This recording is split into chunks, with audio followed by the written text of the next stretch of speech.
বলবেন দুনিয়ায় কতকাল অবস্থান করলে?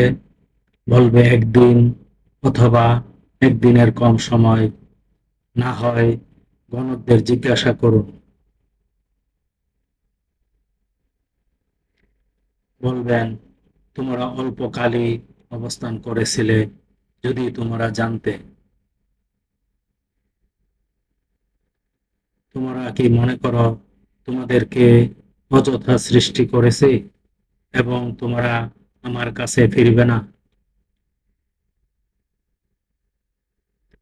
সুতরাং আল্লাহ সমুন্নত প্রকৃত মালিক, তিনি ছাড়া কোনো ইলাহ নেই, তিনি মহান আরশের রব।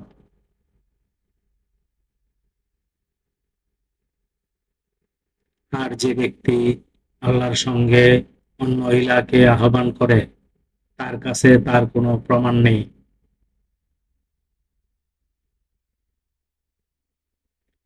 তার হিসাব তার রবের নিকট হবে, নিশ্চয়ই কাফেররা সফল হবে না।